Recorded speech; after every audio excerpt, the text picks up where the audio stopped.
ad for Doritos is getting a lot of attention after taking heat for allegedly mocking the Catholic Church. Take a look for yourselves.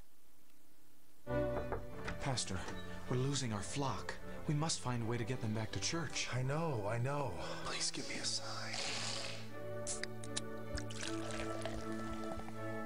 Got it.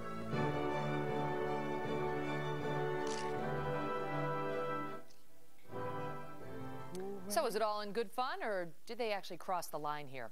Leslie Marshall is a syndicated radio host of the LeslieMarshallShow.com and Fox News contributor. And Lars Larson is a syndicated radio host of LarsLarson.com. All right, panel, so what happened was Frito-Lay, I guess, took submissions from outside groups to try to come up with the best Super Bowl ad. And this one made it pretty high up. It didn't quite make the cut in the wake of all the controversy, which some say is much ado about nothing. Lars, what say you? Well, thank goodness it didn't make the cut. It does cross the line. And to quote Jesus Christ, "Do not make my Father's house a house of merchandise." The fact is, he threw the money changers out of the temple, and I just don't think that Doritos goes with Jesus Christ. But is there, Leslie, an argument that this was, the premise of the ad is the priest, the pastor, can't get enough people into the congregation, so he's trying to think of ways to lure them in. And his idea is, and apparently the guy who plays the priest and who thought of the ad is a devout Catholic.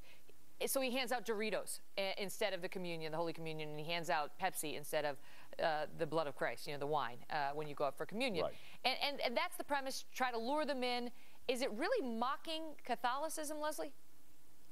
No, and I want to say to somebody baptized and confirmed, although not a practicing Catholic, Lars, if you and other Catholics are upset by this ad, how come you're not outraged about bingo? That is in the Father's house, or at least the basement.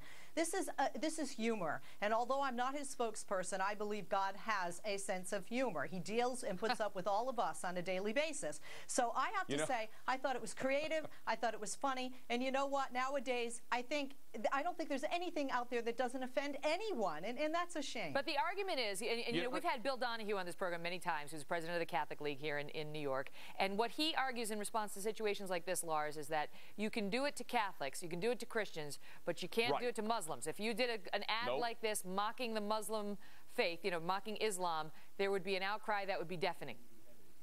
Can you imagine if they, and in fact that was the next point I was going to make, the fact is that you would not do this to Muslims, and Christians are the last group that you can go after. Why? And I guess I'd take issue with less. I would take, why? Because we're the majority group in this country, and for some reason somebody's sense of proportionality says that since we're the majority, since we're the largest group in this country, and I'm a Christian as well, that the fact is you can beat up on Christians and make fun of Christians, but we should respect every other religion and not mock them. I think it is mocking to say that the blood of Jesus Christ is Diet Pepsi. I have a friend, Rebecca, who drinks Diet Pepsi all day long, and the fact is that she doesn't believe that Diet Pepsi is Jesus' blood. And to mock the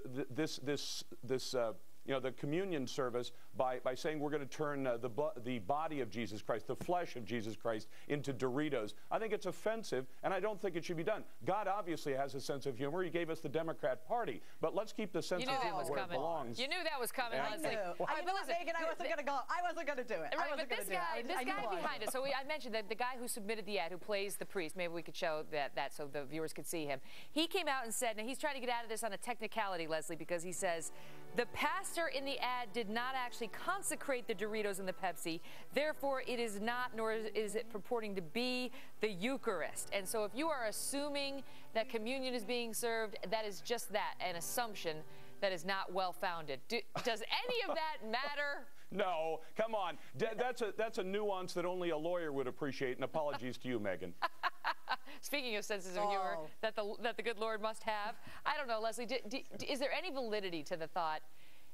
It's almost like you can make fun of your own, right? This guy is a Catholic, so he makes this ad mocking Catholics, if that's what he's doing. And Lars says because Christians are the majority, and so that's why they continue to get mocked without consequence. Maybe that's why, because it's the Christians who are coming up with the mocking.